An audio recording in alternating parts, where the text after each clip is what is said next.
posibilidad ng tagumpay o kabiguan, ng ligaya o lungkot. Kaya marapat lamang natanggapin si Jesus bilang tagapagligtas at Panginoon. At matapos yun ay panariwain ang katapatan at paglapit sa Kanya bawat araw o day by day. Ang day by day ay naglalayong umalalay sa pang-araw-araw na pamumuhay. Narito po si Kuya Ed Lapis sa mensaheng pinamagatang For Jonathan's Sake.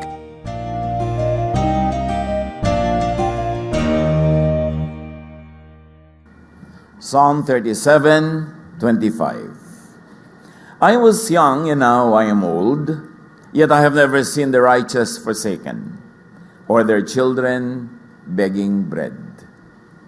For Jonathan's sake. Panginoon, salamat dahil kayo po ay marunong mag-alaga ng inyong mga anak. At pati mga anak ng inyong mga anak ay inyong nililingap. Sa sandaling ito, kami po'y patnubayan nyo ng inyong liwanag, maging gabay ng buhay namin na iyong salita, maging pagkain ng aming espiritu, lakas ng aming loob. We ask you to be our preacher, our teacher, lead us. For the sake of your Son, Jesus, we pray. Si Saul ay hari ng Israel at ang kanyang anak na dapat magmamana, si Jonathan, ay kaibigang matalik ni David. Alam natin na si David ang naging hari, sapagkat siya naman ang hinirang ng Diyos na maging haring kasunod ni Saul. But for all intents and purposes, Jonathan was the crown prince. He had all the legal, the political, and the cultural right to be the next king. Nagkaroon ng maraming mga labanan. Naging kalaban din ni Saul si David dahil si Saul ay ayaw magbigay ng space kay David. At sa isang digmaan ay namatay si Haring Saul at ang kanyang anak na si Jonathan. Pero bagong yon, si Jonathan at si David ay naging napakamatalik na magkaibigan. At nung namatay na itong si Jonathan, naging hari na itong si David, hinanap ni David ang anak ni Jonathan. 2 Samuel 9:1-13. Minsan nagtanong si David, mayroon pa bang nalalabi sa sambahayan ni Saul? Gusto kong ipadama sa kanya ang aking kagandahang loob, alang-alang kay Jonathan. Nang buhay pa si Saul, may alipin siyang Ziba ang pangalan, kaya't ipinatawag ito ni David. May nalalaman ka bang buhay na sa sambahayan ni Saul? Gusto ko siyang pakitaan ng mabuti. Ayon sa aking pangako sa Diyos, wika ng hari. Mayroon po si Mephibosheth na anak ni Jonathan. Siya po isang lumpo, tugon ni Ziba. Saan siya naroon? Tanong muli ng hari. Nasa Lodebar po, sagot naman ni Ziba. Ipinasundo agad ni David si Mephibosheth, anak ni Jonathan at apo ni Saul. Nang mahirap siya kay David, siya'y nagpatira pa bilang pagbibigay galang. Sinabi ni David, huwag ka matakot. Gagawin ko ang lahat ng magagawa ko para sa iyo, alang-alang kay Jonathan, na needless to say, ama nitong taong ito. Ibabalik ko sa iyo ang lahat ng lupain ng iyong lolong si Saul, at laging nakahanda ang aking hapag para sa iyo. Nagpatira pang muli si Mephibosheth at sinabi niya, sino po ako para pag-ukulan ng pansin? Ako'y walang silbi. Tinawag ni David si Ziba at sa harapan niya ay sinabi, ibibigay ko sa apo ni Saul ang lahat ng ari-arian niya at ng kanyang sambahayan. Kayo ng inyong mga anak at mga alipin ang magbubungkal ng kanyang lupain. Aalagaan ninyong mabuti upang mag-ani ng sagana at magkaroon ng sapat na pagkain sa sambahayan ng inyong Panginoon. Ngunit si Mephibosheth ay sa akin sasalo sa pagkain. Ang mga anak ni Ziba ay 15 at 20 ang kanyang mga alipin. Sumagot si Ziba, masusunod pong lahat ang utos nyo, kamahalan. At mula no'y kasalo na ni David si Mephibosheth, parang tunay na anak niya. Si Mephibosheth ay may bata pang anak na lalaki na ang pangalan ay Micah. Mula nga noon, ang buong sambahayan ni Ziba ay naglingkod kay Mephibosheth. Kaya't si Mephibosheth na pilay ang parehong paa ay nanirahan sa Jerusalem at kasalo ng hari sa pagkain. Pakita nawa ng Diyos ang kaugnayan ng buhay natin sa mga taong ito. 2 Samuel 9:1, one day David thought, I wonder if any of Saul's family are still alive. If they are, I will be kind to them because I made a promise to Jonathan. May covenant relationship si Jonathan at si David. Napaka-tindi ng kanilang pagmamahalan sa isa't isa kung kaya't nagpangakuan sila na sino man sa kanila ang manatili at humaba ang buhay ay lilingapin maging ang mga tagapagmana ng isa sa kanila. Jonathan was David's BFF. Kaya nung si Jonathan ay namatay sa digmaan, ganoon na lang ang pagluluksa ni David. At naibulalas niya sa 2 Samuel 1:26, I grieve for you, Jonathan, my brother. You were very dear to me. Your love for me was wonderful, more wonderful than that of women. And Jonathan helped David beyond help. Halos siya na ang nagbukas ng daan para yung trono niya na para kay David, na sa kanya sarili, ay mapunta kay David. Kaya't nagalit pa nga sa kanyang amang si Saul, dahil sabi niya, sobra kang friendly sa David na yan, ikaw maagawan niya ng trono. But Jonathan gave David all the symbols of his princely office. Alam niya na si David ay hinirang ng Diyos na maging hari ng Israel, tapos kaibigan pa niyang matalik, kaya buong puso niyang ipinagkaloob yung kanyang birthright. David owed his kingship to Jonathan next to God. 2 Samuel 9:2-3. David called in Ziba, one of the servants of Saul's family. David asked, are any of Saul's family still alive? If there are, I want to be kind to them. Pero yung ganito mga tanong, nakakapagduda to. Kasi kung ikaw ang hari na bago, at may mga natitira pang mga anak o apo yung namatay na hari, dapat papatayin mo lahat yan. Kasi threat to the throne. Maaring maagawan ka. Kaya inuubos nila yung buong lahi, ubusan, para wala nang mga agaw ng throne sa'yo. So hinahanap ni David ang tagapagmana ni Jonathan. Diba? Threat sa throne niya yun dapat. Ziba answered, one of Jonathan's sons is still alive, but he can't walk. So pinaliwanag na nitong si katulong na Ziba agad. May malasakit ito siguro sa dati niya mga amo, pamilya ni Saul, ni Jonathan. Sabi niya, hindi siya threat. Lumpus siya. You are a very strong man, so you should not even think about him. He's invalid. PWD siya. Pero sa tingin ni David, all the more na dapat tulungan. 2 Samuel 9:5-7, David sent some servants to bring Jonathan's son. His name was Mephibosheth, and he was the grandson of Saul. He came to David and knelt down. David said, don't be afraid. I'll be kind to you because of Jonathan, your father. I'm going to give you back the land that belonged to your grandfather Saul. Besides that, you will always eat with me at my table. Ang lahat ng royal lands na dapat ay pag-aari ng bagong hari, ibabalik niya sa apo ni Saul, anak ni Jonathan. For Jonathan's sake, Jonathan's son Mephibosheth would not be killed, would receive back his inheritance, and would be treated as family, as a prince in the court.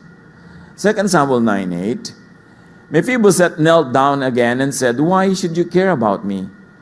I'm worth no more than a dead dog. So Mephibosheth here takes a most humble stance. And of course, needless to say, gustong sabihin sa kanya, David, it's about your father, iho.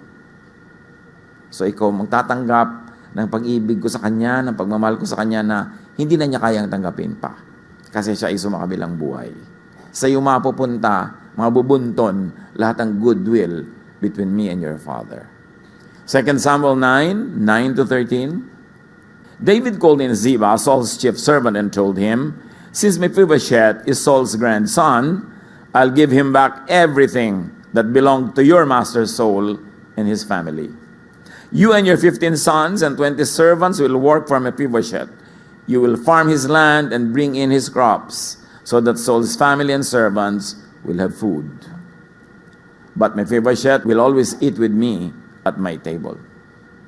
Ziba replied, your majesty, I will do exactly what you tell me to do. So Ziba's family and servants worked for Mephibosheth. So yung kanyang anak, mga anak na napakarami nitong mayordomo na ng dating hari at ang kanilang napakarami rin mga alipin will now be Mephibosheth's generational servants.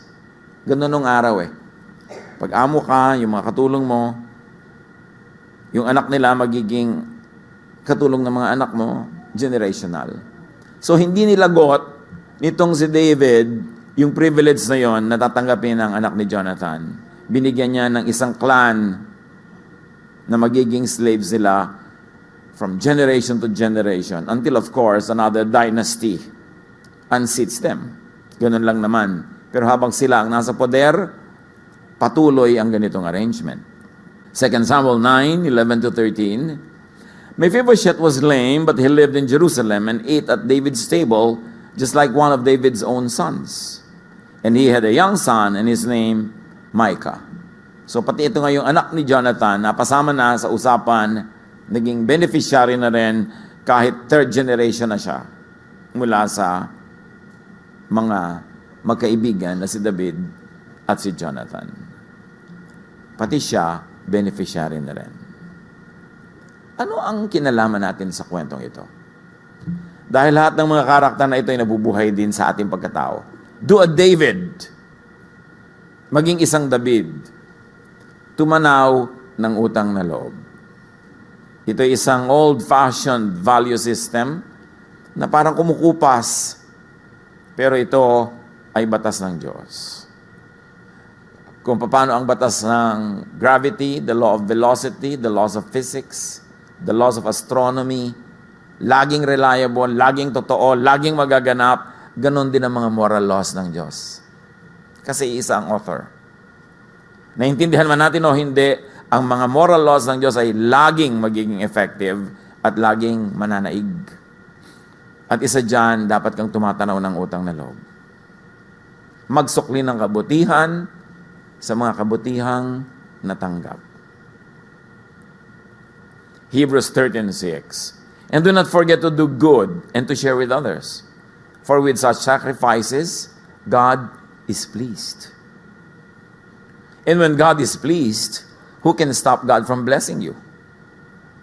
And when God is not pleased, who can force God to bless you? Ang pagbabalik ng kabutihan, kung hindi man sa original benefactor, sa anak, sa apo, o kung sino man ang malapit sa puso, nung taong hindi natatanggap ng iyong pasalamat dahil wala siya. Pero dapat kung sino man ang naging kahalili niya, at sino man ang kanyang tinangkilik, minahal, ay dapat yun naman ang pagbuhusan ng isang ganong uri ng pagmamahal. Magsukli ng kabutihan kahit at lalo na sa mga Mephibosheths, mga disabled, mga disadvantaged. Kung kayo ay natulungan ng sino man nung araw, tapos ngayon kayo may kakayahan na, baka nahigitan nyo pa ngayon yung tumulong sa inyo dati, hanapin nyo mga anak nila, mga apo, o baka asawang naiwan, at gawan sila ng mabuti. Ganun ang gusto ng Diyos. Ganun ang effective. Iyon ang tama. Proverbs 3:27, do not withhold good from those to whom it is due, when it is in your power to do it.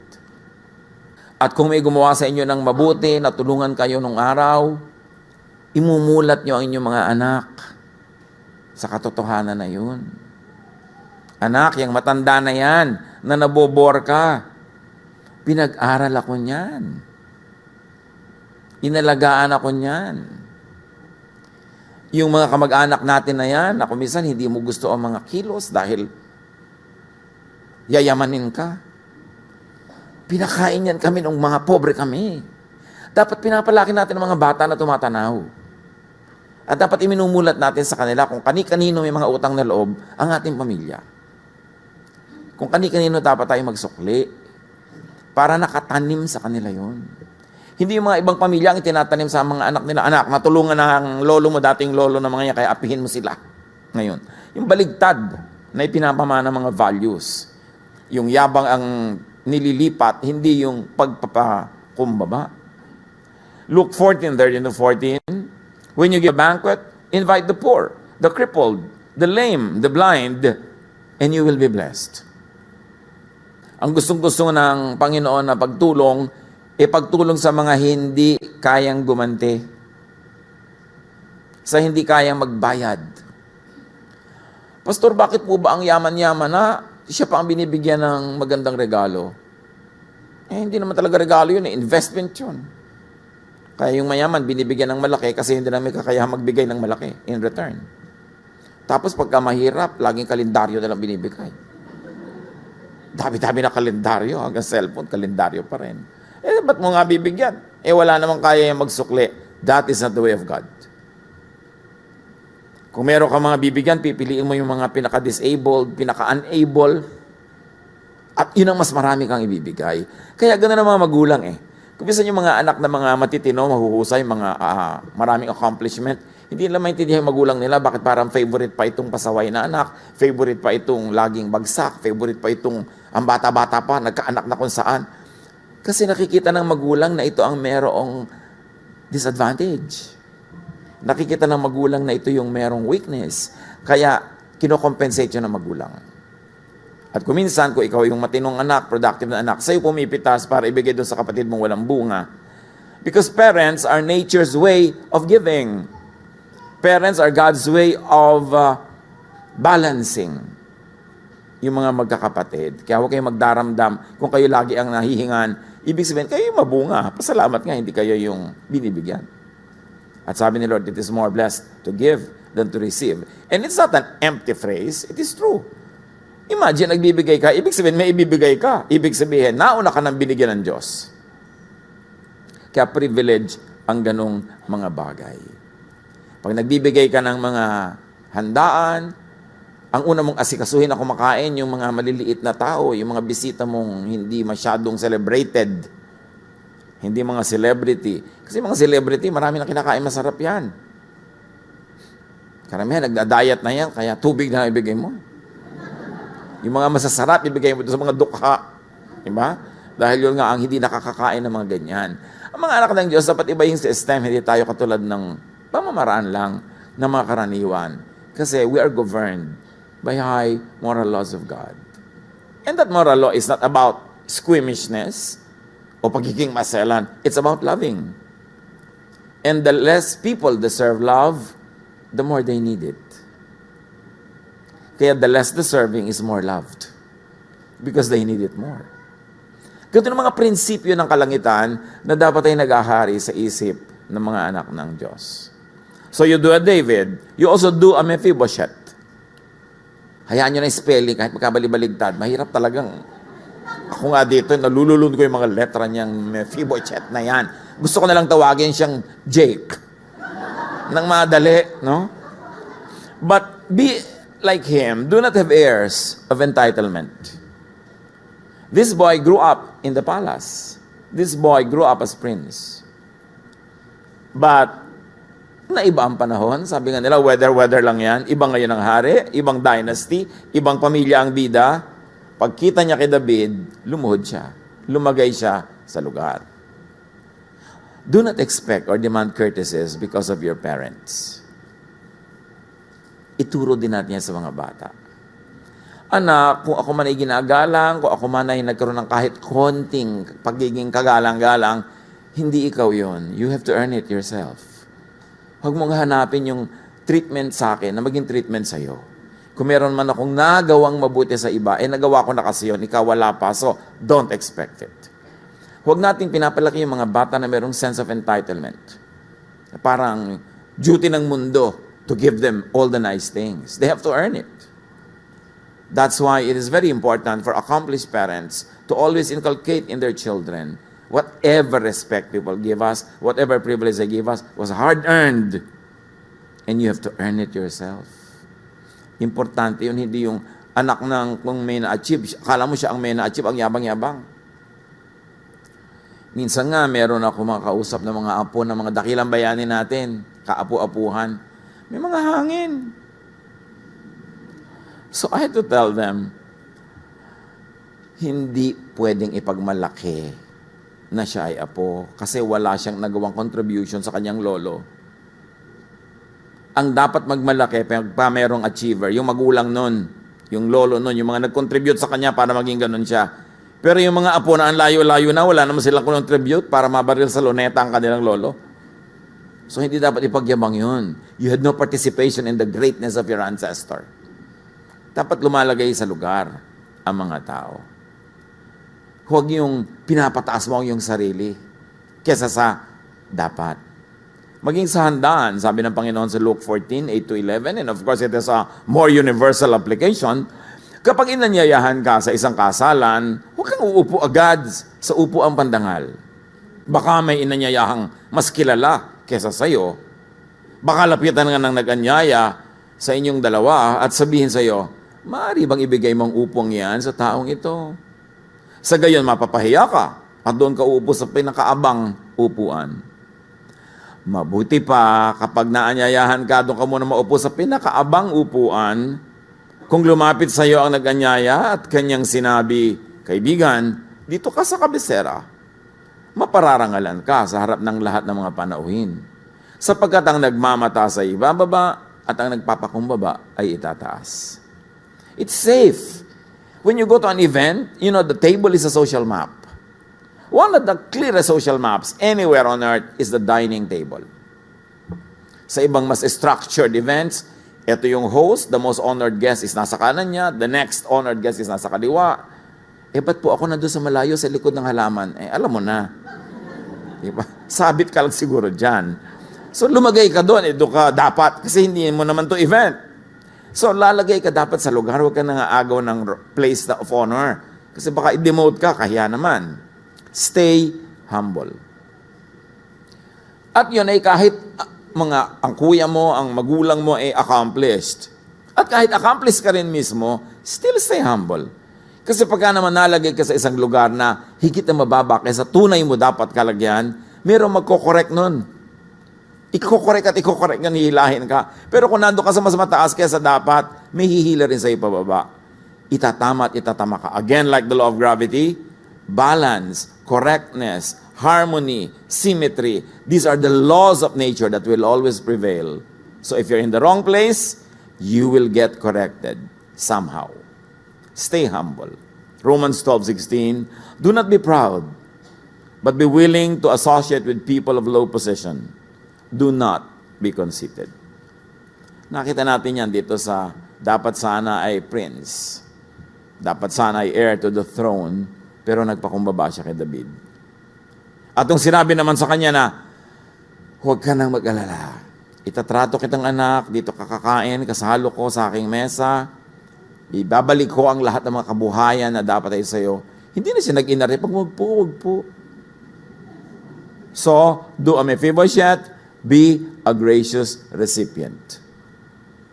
Masarap kung minsan may binibigyan ka, ito kainin mo, ayoko po. Sige, diwag. Habol-habol naman niya. Okay, sige na po. Di ba? Meron mga tao, pag inalok mo ng mga magandang bagay, ang initial automatic reaction is to reject it. Analyze yourselves. Gusto mo kumain, busog. Yung laging naka-reject. Meron namang, opo, thank you. Meron namang gano'n, lagi naka-accept. Di ba? But between the two, be a gracious recipient. Pag alam mong buong puso, taos pusong ibinibigay, huwag ka na mag-inarte, tanggapin mo. John 13:5-9, si Jesus, hugasan niya ng paa ang mga disciples. He put some water into a large bowl, then he began washing his disciples' feet and drying them with the towel that he was wearing. But when he came to Simon Peter, that disciple asked, Lord, are you going to wash my feet? Jesus answered, you don't really know what I'm doing, but later you will understand. You will never wash my feet, Peter replied. If I didn't wash you, Jesus told him, you don't really belong to me. Peter said, Lord, don't wash just my feet. Wash my hands and my head. Kasi ayaw niya, sabi niya, no, this is beneath you, O Lord, and this is too high above me. I cannot accept this. But the Lord was doing it, and the Lord knew what He was doing. At sabi ni Lord, siguro hindi mo pa naintindihan ngayon ba't ko ito ginagawa. Ayoko. Sabi niya, pag hindi kita hinugasan, you don't belong to me. Lubusin niyo na po, talagang laban niyo na ako, ikula pa. So huwag tayong tatanggi sa nagbibigay na alam nating taos-puso. Una, masakit yun sa nagbibigay. At pangalawa, masakit din yun sa'yo dahil baka talagang kailangan mo yung binibigay. Be humble to receive. Lalo kung talagang kailangan mo naman. And then do a Jonathan. Bakit napabuti yung anak niyang lumpo? Ba't hindi pinatay? Pinakakain pa sa palasyo? Kasi nagtanim si Jonathan ng mabuti. Maraming mga magulang, kahit mabawasan ang budget, kahit hindi kumain ng masarap, kahit mabawasan yung mga entertainment ng buhay nila, nagsisikap na ibili yung mga anak nila ng insurance. Educational insurance, health insurance, etc., etc. But you know, doing good is the best insurance you can give to your children. Why? Because the laws of heaven are at work.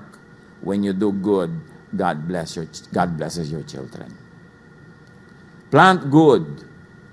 Hosea 10:12, sow righteousness for yourselves, reap the fruit of unfailing love.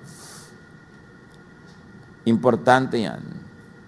Plant goods on good soil. Lalo't kung good soil yon. Hindi ko sinabing huwag kayong bumili ng insurance. Ha? Pero ang point, huwag niyong kakalimutan yung mas tama at mas matibay na insurance. Para sa inyong mga anak, gumawa kayo ng mabuti. God will find a way to bless your children. And when you do that, you plant good, you harvest good. That's the law of nature. Kumisan, bakit po nagplant ako, wala ako hinarvest? Siguro ngayong season lang na yan. Pero yung batting average mo as an agriculturist, as a farmer, siguradong may harvesting ka, kaya nga buhay ka pa rin. Galatians 6:9, kaya't huwag kayong mapagod sa paggawa ng mabuti. Sapagkat pagdating ng takdang panahon, tayo ay aani kung hindi tayo susuko. Huwag kayong susuko sa pananalangin para kung kanino mang family member. Huwag kayong susuko sa paggawa ng mabuti, lalo't kamag-anak nyo, asawa nyo, anak nyo. Huwag nyo suklian ng masama, yung sa tingin nyo yung masamang binibigay sa inyo. Kasi walang tinatanim ng mabuti na hindi ani. In this case, sa next generation pa umani. Pero aani at aani yung ating mga mahal sa buhay. Yung kabaligtaran naman, sinasabi ni Job sa chapter 4, verse 8. Ang alam ko ang mga naghahasik ng kasamaan ay sila ring nag-aani ng kaguluhan. Totoo rin yun. Ang mga ginagawa natin mga masama ay may balik. At kung minsan, hindi man sa atin the generation, sa next. Ganun talaga generational ang tingin sa Biblia sa mga tao, hindi lang individual Kaya ang lahat ng ginagawa natin ay mayroon tayong pananagutan sa isa't isa. Lalo ikay ina, ikay ama, napakalaki ng pananagutan mo sa iyong mga anak, sa iyong mga apo, maging sa iyong mga magiging manugang pa na gumawa ng mabuti. Kasi madadamay at madadamay sila sa ginagawa nating masama. Pero makikinabang sila sa ginagawa nating tama. Hindi tayo nabubuhay para lang sa sarili. Kumisan kung para lang sa sarili, pwede mo na ipaghampasan ang sarili mo sa apat na sulok ng kalsada. Pero no, lalo magulang ka, bawat ginagawa mo ay magbubunga sa iyong mga anak. Kaya dapat ang pagpapakatino natin, it's a commitment not only to ourselves, not only between us and God, but it involves everyone that we care about and everyone who cares about us. Plant good, especially to people who do good. Like David. David was doing a lot of good. David was winning a lot of wars for their country. David was a very able military man. So, Jonathan was giving way to him. Obviously, Jonathan would make a better king than him. Plant good, especially to people who do good to you and to your family. Napakasama na gumawa ng masama kahit sa taong masama.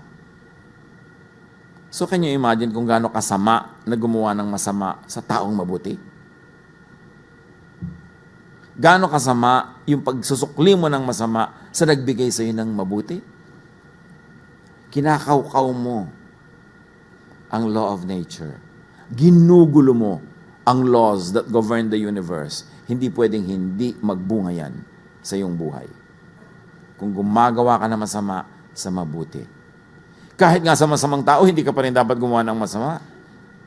It's doubly wrong to do bad things to bad people, but it's infinitely more wrong to do wrong to those who are good. Kaya titingnan natin yan. Nalilibang tayo kuminsan sa ating mga kababayaan, akala natin lusot, walang ganon. Parang sa mga computer programs, sa mga architects' plans, meron kang isang maling naipasok na maliit na bagay doon. Ang totoo, hindi tatama yung buong drawing mo later. At pag in-enlarge mo yan, lalabas yung mali. Hindi na itatago yan. Kaya dapat ituwid. At yung mga hindi na maituwid-tuwid pa, kailangang ihingi yan ng tawad. Kailangang mag-zero balance ka sa Diyos. Kasi ang accounting ng Diyos laging perfect. Debit, credit, dapat balance yan. Wala tayong mga utang sa buhay, wala tayong utang sa mundo, wala tayong utang sa mga tao. Kasi sisingilin at sisingilin tayo. Walang palusot.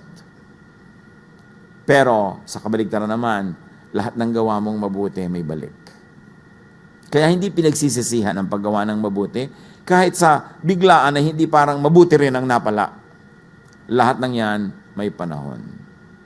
Importante na maging mabuti, lalo sa mabuti, lalo sa pamilya, sa biological family at sa spiritual family. Galatians 6:10, therefore, as we have opportunity, let us do good to all people, especially to those who belong to the family of believers. Whether or not you are personally known to your brothers and sisters in the church, whether or not you're personally involved with them, sila ay isang pamilya natin sa Diyos, kailangan gawin natin sila na mabuti. Ikinalulugod yun ng ating Ama sa Langit. At ibinaramdam naman ng Ama kung tayo ay gumagawa ng mali sa ating kapamilya. Tulad din ng mga magulang, pag yung mga anak niya nag-aaway-away, dinaramdam yun ng magulang. So ano ang madaramdaman ng Diyos kung mga sarili niya mga anak ay nag-aaway-away, nagkakagulo-kagulo?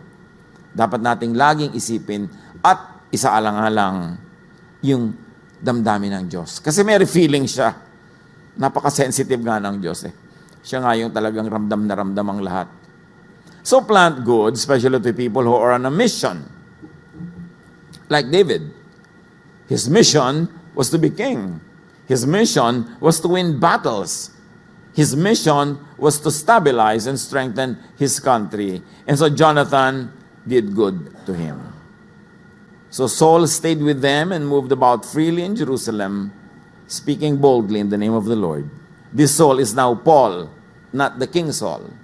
In other words, people in Jerusalem did good to Saul or to Paul, although he was a stranger to them.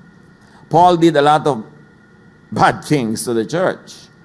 But when he converted to the Lord, now he became one of the most vocal and one of the most effective soul winners in the name of the Lord. Tinulungan siya ng mga kapatiran sa Jerusalem. He was able to achieve much because he received help. The church gave him help.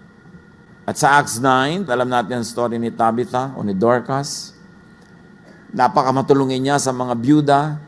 Tapos bigla siya namatay. Nagluksa yung mga byuda dahil benefactor nila tong si Tabitha.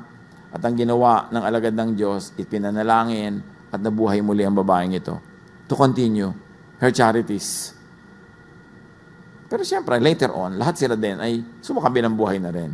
Pero nagkaroon siya ng extension dahil inilapit siya indirectly nung mga nangungulila. Parang sa kaiyak nila, parang sila sabi, gumawa ka ng paraan, buhayin siya. Meron bang nananalangin para sa atin ng ganon? Pagka tayo ay nabibingit, importante na meron tayong ganong tanim. Matthew 10:41-42, anyone who welcomes a prophet, just because that person is a prophet, will be given the same reward as a prophet. Anyone who welcomes a good person, just because that person is good, will be given the same reward as a good person. Anyone who gives one of my humble followers a cup of cool water, just because that person is my follower, will surely be rewarded. Napakalinaw ng sinabi dito ng Panginoon. Hindi ka propeta, pero tinutulungan mo yung propeta, pareho lang kayo ng premyo. O hindi ka naman mabuting tao or a very good worker, pero tinutulungan mo yung mabuting tao, mabuting worker, pareho lang kayo ng gantimpala. Kasi nagiging kasangkapan ka para yung kanyang gawain ay mangyari. At sabing ganon, abutan mo lang ng malamig na tubig ang isa sa mga lingkod na ito ng Diyos. Napakalaki ng iyong gantimpala. What is the universal truth that is embedded in this teaching? Na walang ginagawang mabuti na hindi alam ng langit. At exponential yung benefit ng ginawa mong mabuti pag ginawa mo sa mabuting tao. Pag ginawa mo sa lingkod ng Diyos. Pag ginawa mo sa lingkod ng bayan, sa lingkod ng lipunan, na yung mga ginagawa niya hindi lang para sa sarili, kundi para sa marami, exponential yung pag-multiply ng reward mo. Kasi maraming nakikinabang sa ginagawa ng tao na yon na tinutulungan mo. Again, this is a basic law of God. Akala ba natin yung mga laws lang yung nakalista? Makikita nyo embedded in so many verses the principles of how life on this earth is governed by God. Lahat yan nakatakda. Kaya yung sinabi na on the seventh day He rested, kasi yung 6 days na tinutukoy sa creation, ginawa na ng Diyos ang lahat ng equation, lahat ng formula, lahat ng mga if, P, then, Q, lahat na ng pwedeng maisip at mangyaring kombinasyon sa buhay, nakatakda na. Kaya kung gusto mong tama yung ending, tamain mo yung simula. Yung proseso. Kasi lahat ng ginagawa natin, mayroong nakatakdang bunga. Kaya gumawa ka ng mabuti. At hahabulin ka ng bunga noon. Kahit hindi mo siya sungkit-sungkitin. Your offspring will harvest what you plant. For Jonathan's sake, Jonathan's son will be cared for. Can you imagine that? How nice? How sweet? You are incapacitated to continue loving your loved ones, but then, because of the good things you did, somebody else will come and do it for you. Do the loving for you. Do the caring for you. Psalm 37, 25 to 26. I was young and now I am old, yet I have never seen the righteous forsaken or their children begging bread. Ang mga anak daw ng tunay na mga matuwid, mabuti, mabait, hindi kakailanganin mamalimos ng pagkain. God will find a way to give them what they need. They are always generous and lend freely. Their children will be a blessing. Or very, very aptly, their children will be blessed. So your good deeds will always bear fruits. Proverbs 11:21, the wicked shall not be unpunished, but the seed of the righteous shall be delivered. Ano ang mga kwento sa inyo ng mga magulang nyo, ng mga taong pinagkakautangan ng loob ng inyong pamilya? Sariwain nyo yan, gunitain. At kung kaya nyo ngayon, balikan sila, hanapin, magbayad-bayad ng mga utang na loob. Kung minsan meron ang galing-galing na teacher mo ng elementary o high school, may mga naituro sa yung agreement ng subject at predicate na naging tungtungan mo para marating mo ang nararating mo ngayon kung ano man. Balikan mo sila, puntahan. Sabihan ang salamat, regaluhan man lang. Bago ka nakarating kung nasa ka ngayon, kapatid, napakaraming tumulong sa'yo. O napakaraming tumulong sa tumutulong sa'yo. May mga bata ang yayabang pinag-aaral ng mga magulang. Yung pala yung magulang, ang dami lang nagpapautang doon. Kaya napag-aaral yung anak. Tuntunin nyo lahat ang pinagkakautangan nyo. Suklian sila. At lalo nyo lang itutuloy yung unending cycles of blessing. Pero hindi ka magpapasalamat, hindi ka tatanaw, nalalagot, napuputol yung cycles of blessing at kabaligtaran ang nangyayari. At kung kayo naman ay mga nagawang mabuti, tas hindi kayo sinusuklian ng mabuti, imulat nyo inyong mata dahil yung sukli na ibibayad sa inyo, dapat ibabalik sa inyo. Maaari hindi nanggagaling doon sa kamay ng umutang sa inyo, pero nanggagaling sa ibang kamay. Kasi maraming ibang kamay ang ginagamit ng Diyos para kapagpalain. Kung yung mga kamay na siyang unang dapat nagpapala sa iyo, nakasara at ayaw magbigay, hahanap at hahanap ang ng paraan ng Diyos para paratingin sa iyo ang para sa iyo. Open your eyes and see that God is always at work to bless you, to reward you for the good things that you do. But also open your eyes for God's justice. Nang lahat ng ating mga kulang ay pinagbabayaran natin. Lahat ng ating mga pagkukulang lalo na sa kapwa ay binabayaran natin. At kung tayo nasa stage na nagbabayad, unpleasant, bitter, painful, but pay. Para mag-zero balance na and you go on with life. Para makabawi na at tumuloy na ang cycles of blessing. Meron bang Jonathan sa inyong buhay? Yung ang laki-laki na sakripisyo para kayo maging hari o ano man equivalent nun? Yung talagang halos ibinigay na sa inyo lahat, huwag niyo lilimutin. Suklian. At kung sakali mang wala na sila dyan, hanapin niyo kung sino ang mga malapit sa kanilang puso at yun ang inyong bigyan. It's very important. At kung hindi man kayo nasa lugar ngayon na may kakayanan para magsukli agad, never forget to acknowledge. You can always say, alam namin, marami kaming utang sa inyo. Pagdating ng panahon, as God enables us, hindi namin kayo lilimutin. Always assure people so that they will be inspired to keep helping many more. Kasi yung mga iba nadadala. Napakaraming tao na mabait pero napasama ng mga walang utang na loob. Mga taong palabigay pero ngayon hindi na nagbibigay kasi nadala na sa mga tumanggap na hindi man lang nagpasalamat. So, huwag tayong mangdala ng kapwa. Mag-inspire tayo para yung mabuting side niya lumabas, hindi yung self-preservation niya manaig. Kasi meron tayo laging dalawang side, the giving side and the self-preserving side. If people are threatened because of our behavior, because of our unkindness, they will tend to be very self-preserving. Selfish even. Pero pag ganun sila, hindi nila yung kapintasan. Kapintasan natin yon na yung ganung anyo nila napalabas natin. Samantalang pwede nating mapalabas yung napakabait na anyo nila kung non-threatening tayo, kung tayo assuring, at tayo ay nakaka-inspire. Talagang yung ginagawa natin sa mundo, nakikita rin niya sa mga tao nasa paligid natin. Hindi nila kapintasan ang lahat ng sinasabi natin kapintasan nila. Madalas, reaction nila yon sa ating mga provocation. Kaya kung may masungit sa'yo, may maramot sa'yo, may laging galit sa'yo, huwag siya lagi mong sisihin. Itanong mo sa sarili mo, anong ginagawa ko at nagiging ganyan siya? Bakit ang bait-bait ng tiya ko na yun sa isang kapatid ko, sa akin ang sungit-sungit? Ito yung haharap sa akin parang cobra, lumalaki ang leeg.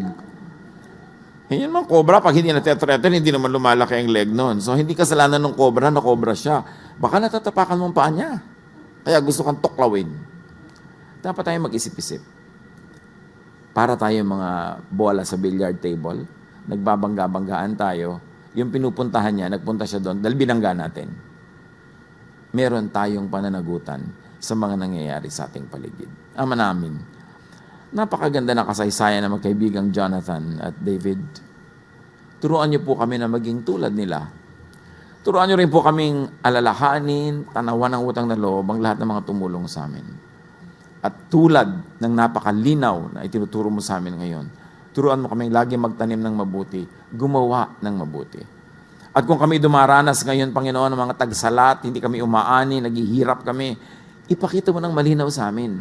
Somewhere in our past, kung anong ginawa namin at nandito kami ngayon sa ganitong sitwasyon, para maituwid namin, maitama, at magsimula muli ang cycles of blessing. Pagbulay-bulayan natin ang kahulugan sa ating mga buhay, ng mga salitang ating pinagsalusaluhan.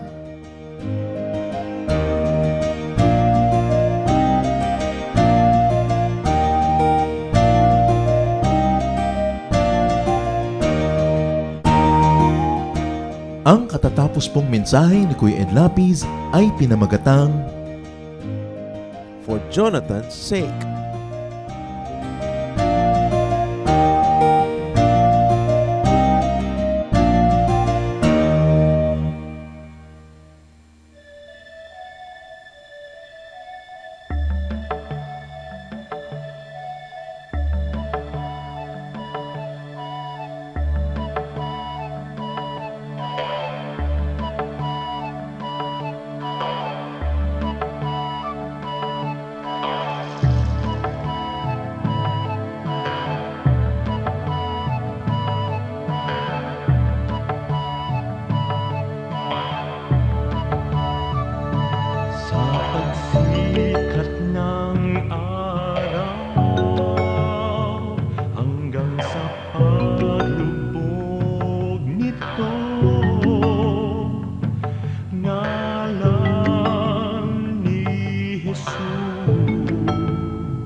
Sa pagsilay ng liwanag mula doon sa silangan, nadarama't nakikita ang sa inyong pagmamahal. Lumalandas, humahawan, tumatanglaw sa aking daan, nangunguna, gumagabay sa aking bala ng hakbang. Sa pagdatalyaong gabi na malamig at mainam, akin namang nalalasap ang inyong kapayapaan. Pati ningning ng bituin at liwanag niyang buwan ay banayad kaya dulot ay madlang kapahingahan. Sa gabi man o sa araw, sa dilim man o liwanag, kayo ay aking kapiling sa lahat ng kalagayan. Ako'y hindi natitiis, ako'y hindi iniiwan, kaya lubos na papuri ang sa inyo'y aking alay.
Pag-ibig mo o kailanin,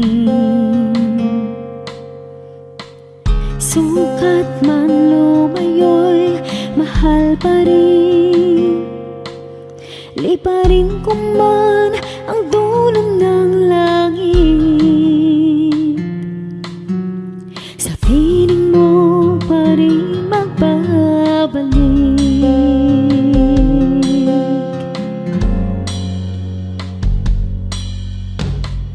Kahit minsa'y magkasala, bakit tinuturing pa rin ba na? O Jesus, kayo nag-alay ng buhay, katwiran niyong aking tinataglay.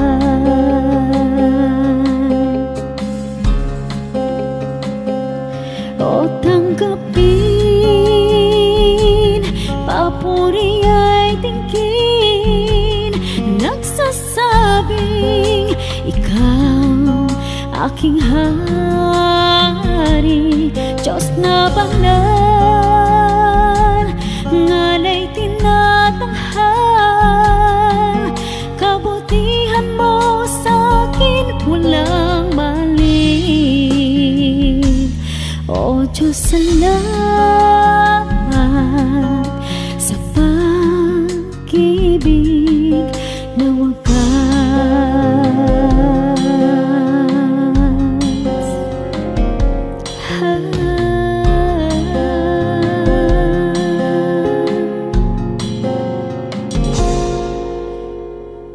Laging laman itong isip, ngalan ko sa palad mo inukit. Walang sino mang maaring magwala, kaligtasang ikaw ang nagpikat.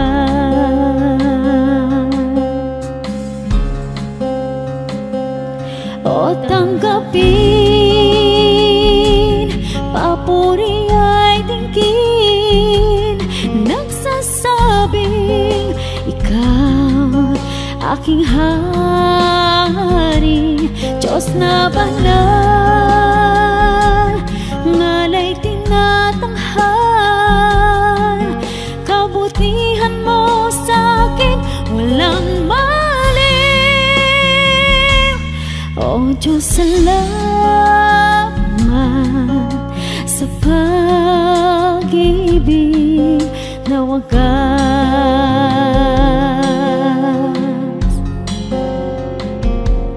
O tanggapin, papuri ay tingin, nagsasabing ikaw aking hari, Diyos na banal, ngalay tinatanghal, kabutihan mo sa'kin walang maliw. O Diyos, salamat sa pag-ibig na wagas.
Oras na po para pansamantalang magpaalam ang programang Day by Day.